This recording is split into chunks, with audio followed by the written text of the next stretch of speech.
আমরা আজকে একটা গাড়ির হচ্ছে ইঞ্জিন নামাবো এবং এটা ল্যান্সার ইএক্স একটা মডেল।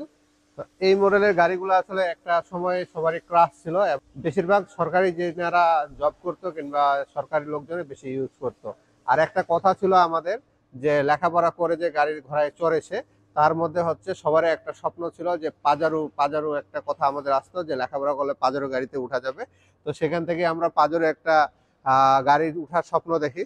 তো অনেকেই স্বপ্ন সফল হয়েছে। তারপর যুগের পরিবর্তনের সাথে সাথে বিভিন্ন কোম্পানি বিভিন্নভাবে গাড়ি আসছে। আমরা জানছি যে শুধু পাজারো গাড়ি না, আরও এর চেয়ে দামি গাড়ি অনেক রকমের আছে, বিভিন্ন ব্র্যান্ডের গাড়ি হয়।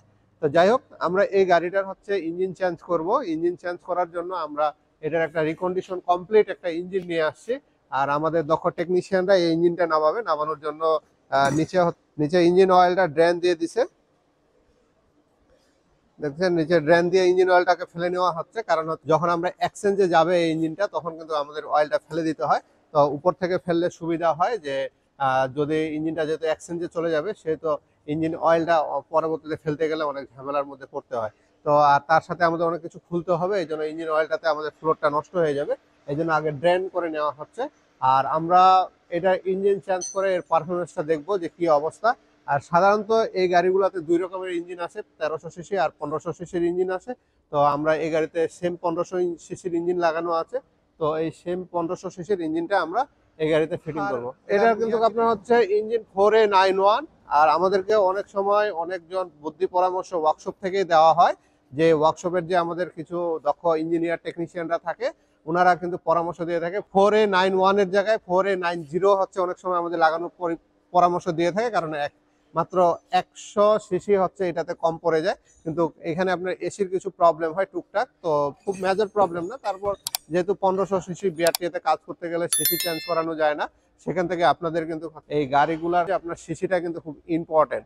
সিসি চেঞ্জ করলে কিন্তু আপনার বিআরটিএতে কাগজ করতে পারবেন না, এই জিনিসটা একটু মাথায় রাখবেন। তো আমরা একটু দেখাবো আপনাদেরকে যে এই পাশে যে রিকন্ডিশন ইঞ্জিনটা রাখছি সেটা আপনাদেরকে একটু আমরা দেখাবো।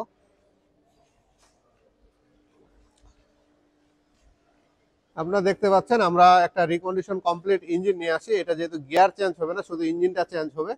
আপনারা দেখতে পাচ্ছেন এটা রিকন্ডিশন কমপ্লিট, একেবারে ওয়ারিংটা শো আসছে, ওয়ারিংটা আসছে। তারপরেও আমরা এই গাড়ির হচ্ছে ওয়ারিং এর এখানে স্টিকারে দেখতে পাচ্ছেন, এখানে স্পষ্টভাবে লেখা আছে 4A91। হ্যাঁ, আর এটা ইঞ্জিন নাম্বার।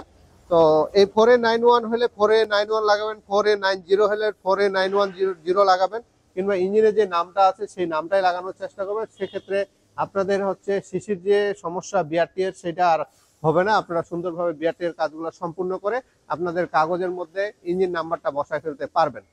সেই সাথে ইঞ্জিন আমাদের নামানো হয়ে গেছে, মোটামুটি ইঞ্জিন নামানোর কাজ শেষ হয়ে যাচ্ছে। ইঞ্জিনটা আমরা নামাচ্ছি। আর এটা ইঞ্জিন নামানোর পরে ওই পাশে আমাদের ইঞ্জিন রিকন্ডিশন আনা আছে, সেটাও আমরা লাগাই ফেলবো। আর ইঞ্জিন ক্যারিং এ আর যিনারা যে ওয়ার্কশপরা এরকম ইঞ্জিন ক্যারিং নেই, অবশ্যই একটা ইঞ্জিন ক্যারিং কিনে নেবেন, নাহলে কিন্তু ইঞ্জিন নামাইতে অনেক হ্যাসেল হয়। দেখেন এটা কিন্তু খুব শর্টকাটে ইজি ভাবে হচ্ছে নামানো যাচ্ছে, একেবারে নামানোটা একেবারে খুবই সহজ। আর যিনাদের ওয়ার্কশপে এরকম ইঞ্জিন ক্যারিং না, যদি ইঞ্জিন ক্যারিং নিতে চান কিংবা ইঞ্জিন নামানোর জন্য এরকম ক্যারিং দরকার হয়, আপনারা আমাদের সাথে যোগাযোগ করতে পারেন। আমাদের কাছে রেডি স্টক কিন্তু এই ইঞ্জিন ক্যারিং গুলোও আছে। কারণ বাস টাস দিয়ে নামাইতে হয়, আবার চেন কবজা দিয়ে নামাইতে হয়, এগুলো আপনাদের দরকার নেই, এরকম একটা কিনে নেবেন। দাম খুব আহামরি নেই, আপনার ফোন কলের মাধ্যমে দামটা জানিয়ে নেবেন। তো যাই হোক, আমরা ইঞ্জিনটা নামাই ফেলছি। ওই পাশে আমাদের রিকন্ডিশনটা আছে, সেটাও আমরা নিয়ে আসবো।